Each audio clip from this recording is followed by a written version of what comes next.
I just released a new routine, I think it was this morning, here on Effortless Qigong, and it is a morning routine where I really focus on self-acupressure, self-massage, and I think maybe even some purging exercises with a bit of a flow. So that's a good routine for really doing some gentle self-massage, which is going to help to activate and wake up the body first thing in the morning. And again, if you're new to Qigong, it's a really light form of exercise, so you can do it even if you're fatigued that day or if you're older and have mobility issues. And I think Qigong is one of the best ways to reduce stress, increase energy, and yeah, it can be great for people who are looking to actually be high performers in their work, because when we are able to de-stress and improve the circulation of blood and lymph and hormones and chi, everything in the body, then we can generally operate a bit better during the day. So I've got that. That just went live. And also I've been going live, or not going live. I've been posting more on Instagram. I haven't done that before. So if you're someone who uses Instagram, check me out there. And then now that it's spring, my focus is to keep putting out new routines here on Effortless Qigong. And I'm also working on a mini, kind of like a mini course that I'm gonna sell for, it's gonna be about $30 Canadian, and that'll be a 7-day energy reset. And you can, when you purchase it, you get lifetime access, and it's gonna be essentially you get 7 routines that are about 10 minutes long to help you de-stress and reset.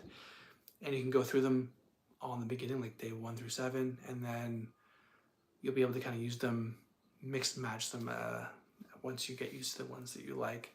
And I'm hoping to film those outdoors, maybe the beginning of April, maybe sooner. I don't know 100%, because I'd really like to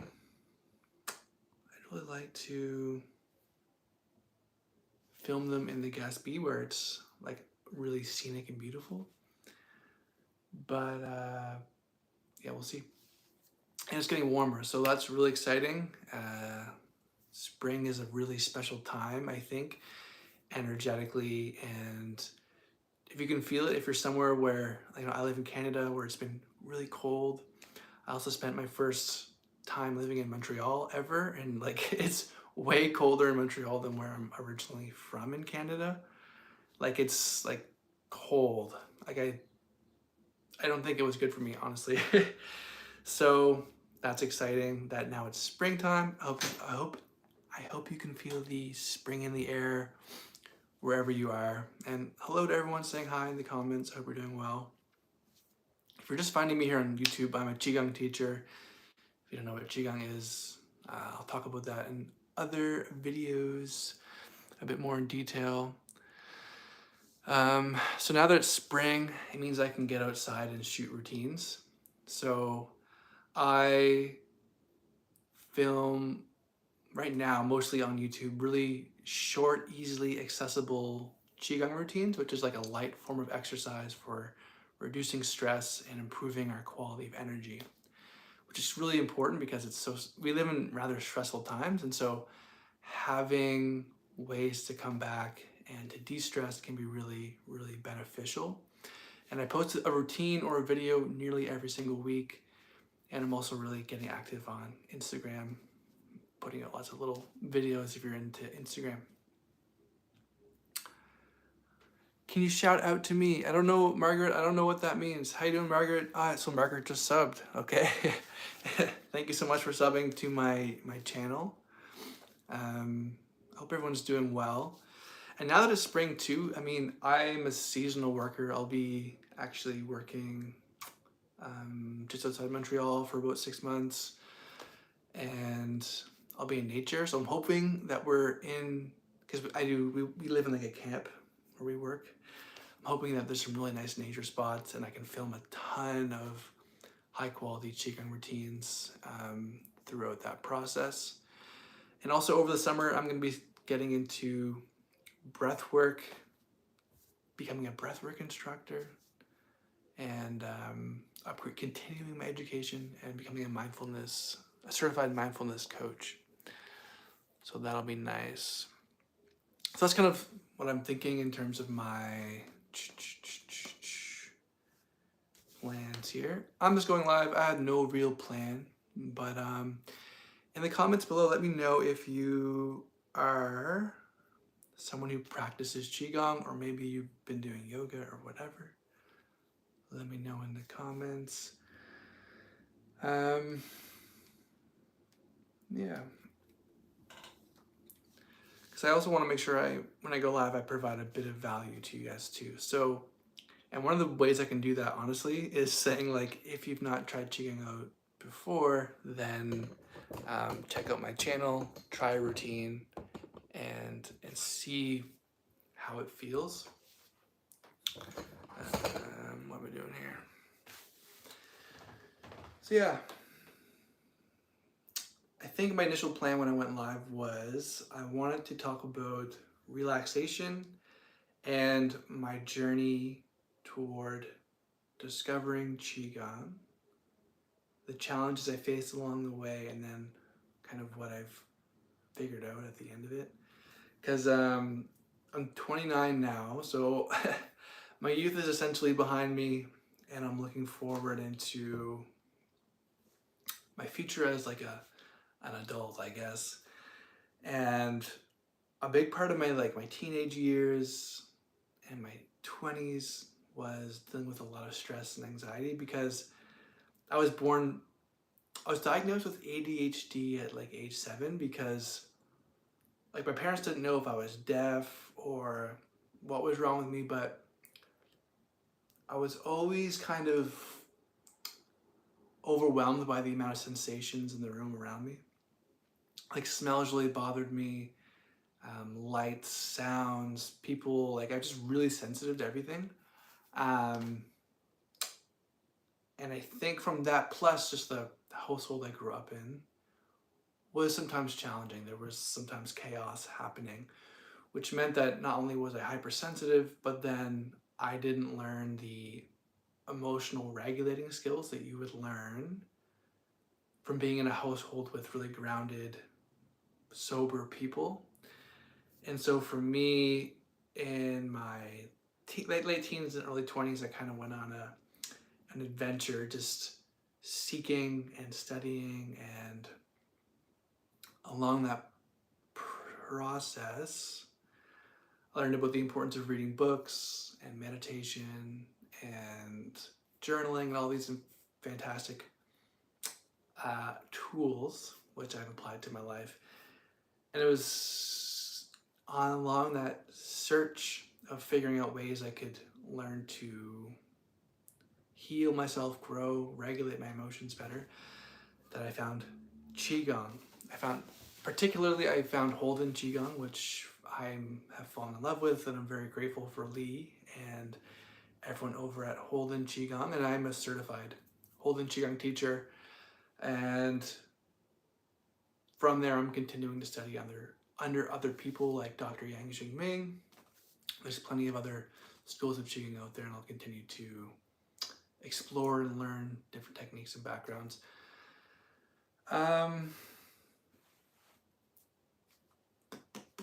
Yeah, because basically through my reading, I came across things like somatic healing and the importance of meditation and reading, of journaling and doing all these things. But then I realized that the mind and the body are connected. And so a lot of my chronic stress I was dealing with, or stuck emotions I was dealing with, I thought they were all in my mind, but I was finding even when I was journaling or meditating, I would still be stuck with challenging emotions. And so I kind of intuited that, okay, actually to work on these things requires a lot more than just journaling or just meditating or self-medicating, whatever I was doing. And so for me, Qigong brought together a lot of those pieces. Because in a Qigong practice, let's say we did a 1 hour Qigong practice, we're going to stretch, do deep breathing, various types of tapping or self-massage, which are really great, and warming up exercises, and then there's flows. And all of these different techniques in a Qigong practice, which is sort of like a moving meditation in a way, help to relax and regulate the nervous system, help to switch us out of that fight or flight response into the rest and recovery mode, helps to improve blood circulation. I also was dealing with back pain, I think probably because I never really put enough thought into my posture for like a big part of my life. I was a musician for a while, so I was going around to tons of open mics and gigs and stuff and just carrying so much equipment.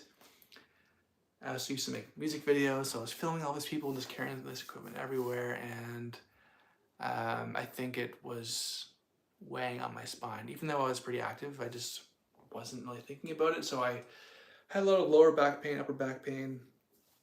Back pain can also be caused by emotions, like chronic stress, for example, and nutrition, of course, but I found that Qigong was great because I learned all these new ways to move my spine and to stretch and to deal with the energy flowing through the muscles as well.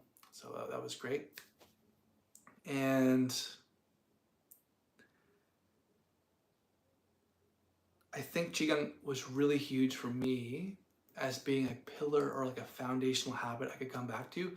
It wasn't like I discovered Qigong and then my emotional regulation was perfect, because that hasn't been the case. Even as I've been certified and going through everything, like I have a different nervous system. I'm always going to be hypersensitive. I'm probably always going to struggle with triggers. Like I get sometimes a little bit triggered and I can respond quickly. That's an unfortunate aspect of myself.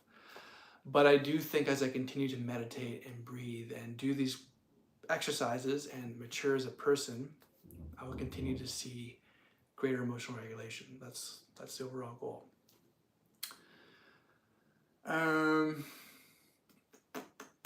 But as a foundational habit, being able to, for example,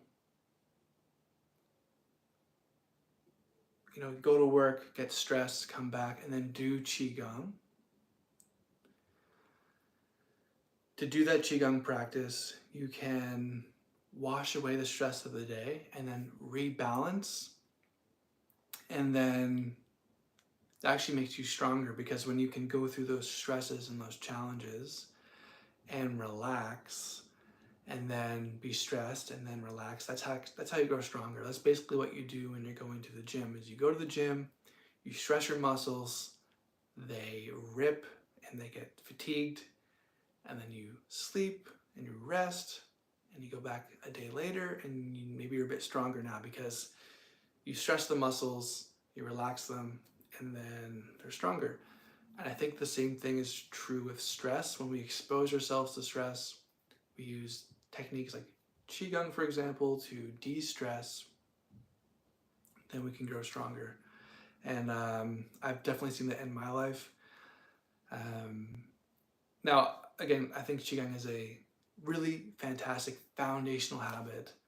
And I think a mature thing to say too is, like, for me, Qigong is a part of a system of habits I have in my own life that include journaling, reading books, other things. But having that foundational habit is huge. Okay. So yeah, I mean, that's kind of maybe not the...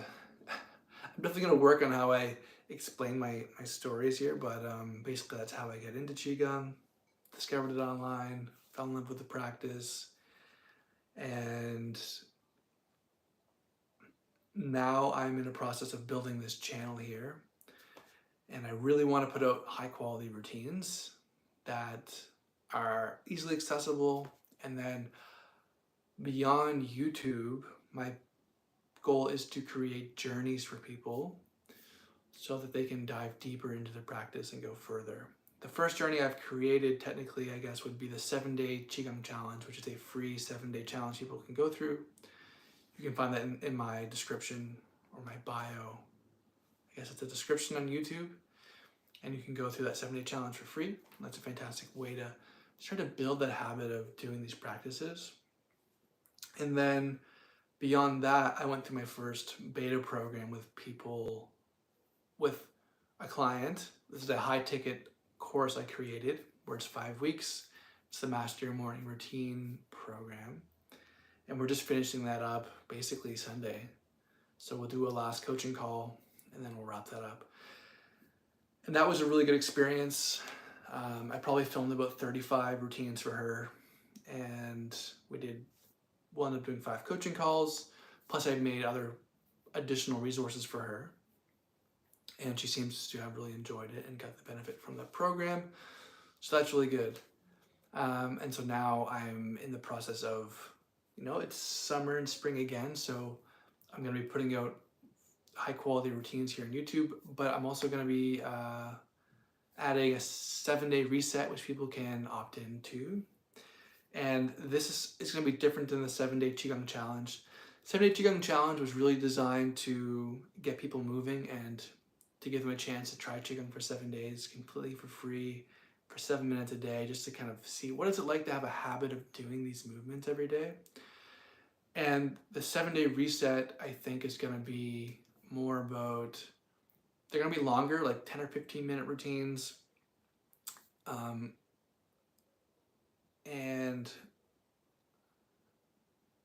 it's going to be really about if you're currently looking for a way to de-stress before or after work, you can use these routines. So that's really the design of this one. And then I think I'm gonna keep experimenting with these types of 7-day mini courses. 7-day, I might even change how I frame them. Journey, seven practice journey or whatever. And then each one will focus on different aspects of the Qigong practice. So that's really cool. Because I think too, one of the best ways to learn Qigong is to do it, is to move, it's to really do the practice. And that's why I haven't gone super into a lot of theory here on my channel. One of the reasons is that I think it's just so important that when it comes to doing Qigong practice, that you just do the routine and you feel how you feel. I really didn't want belief to be a big part of my initial explanation, like, hey, there's a thing called Qigong, you should learn all the theory. But I think it was much better for people just to go through the routine and get the benefit. And then once I built up my audience, I really want to talk about how we can apply modern scientific understanding to these practices, and as well the traditional understanding and the Chinese medicine perspective. And just because I think that's a mature approach to these practices. It is a 3,000-year-old practice, and it has a lot of powerful aspects of it. And there are aspects of Qigong which really don't fit into Western science at all. But we can use Western science and we can use traditional Qigong theory as lenses to look at our Qigong practice, to know that it works and that it's a valid form of exercise and stress management or whatever. Of course, there are spiritual aspects to Qigong as well. And my approach as a Qigong teacher, though, is to make this a secular practice or a non-religious practice at all. I do consider myself like a philosopher. I consider myself very interested in science, and I also do consider myself spiritual but not religious. Okay, but that's fine. If you are religious, you can still practice Qigong. Anyone of any background can practice this without worry, but obviously your beliefs better than me. But as far as I'm concerned, it's a form of exercise, and it's a practice of becoming skillful with your aliveness. Okay, but that being said, it does have Buddhist and Taoist roots, and so you'll see that as I talk about it and as I explain it in my videos. You can't really separate it necessarily. You can't fully separate the explanation and the teaching and the theory from where it comes from. But like I said, Qigong is about 3,000 years old. They might even be older, you know. And it has been evolving for thousands of years. And I think right now what's so interesting is in the modern world, humans have more access to information than we've ever had. And so also what's happening, which I think is cool, is like Qigong is merging in some schools with yoga and breath work and other practices. And for me as like a coach, for people who go through the beta program, the Master Your Morning Routine beta program, I'm applying more than just Qigong theory. I also talk about energy management science and cognitive behavior references and coaching, some high performance theory as well, because that particular program, which was the Master Your Morning Routine program, was designed for people who wanted to use that morning routine to launch their day. But I also wanted to add parts of the program where you had the skills, you learned the skills to carry the energy through your day, right? Because in a Qigong practice in the morning, we're trying to purge away stress, center our minds and our body, and feel activated without being overly fatigued from a super hard workout, right?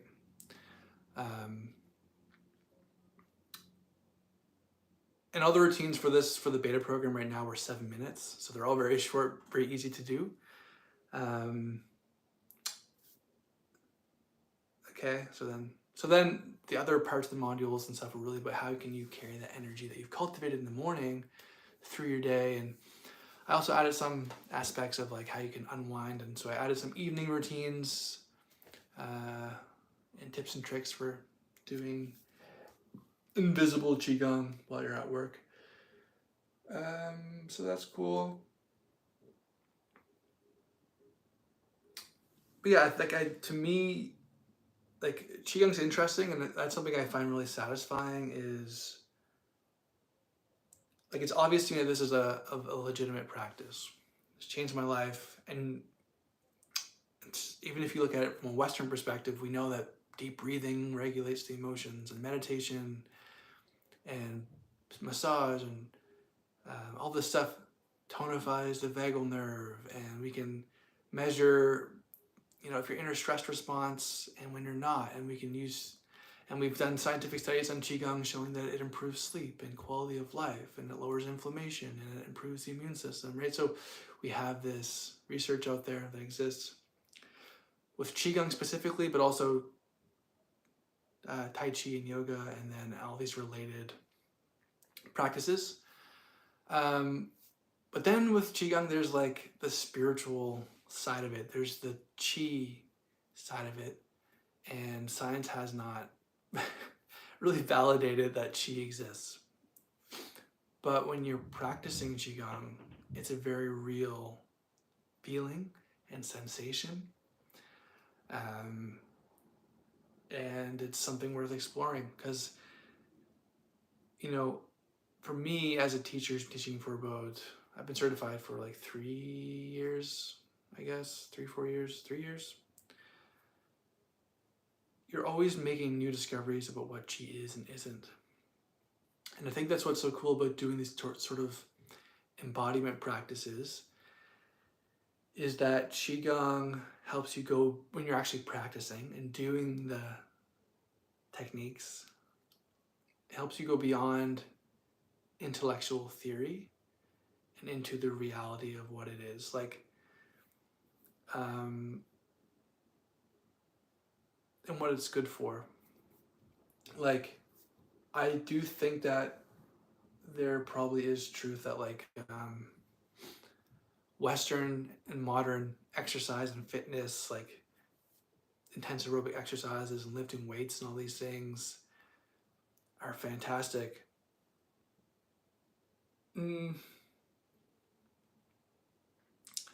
But I still also think that there's room for these lighter forms of stretching and exercise. One, especially as we get older, but two, is that it's so important to balance out the form of exercise that you do. So for me right now, like I'm doing intense swimming. I swim about once a day right now. and that feels really good. And I think Qigong in combination with my swimming has been fantastic for me. And yeah. Okay, so this is sort of like a rambling live talking about how we get into Qigong, some thoughts I have on it, as well as some updates on new stuff I'll be putting out. Yes, so I think those of you who are new to Qigong, I think an approach with an open mind and a willingness to just try the practice is the best place to start. I've got free YouTube videos here. I've got the 7-day challenge, and there's tons of other Qigong teachers around the world as well who are online right now. And so it can be useful to explore their free content and kind of figure out the teacher you resonate with. And the style that you resonate with.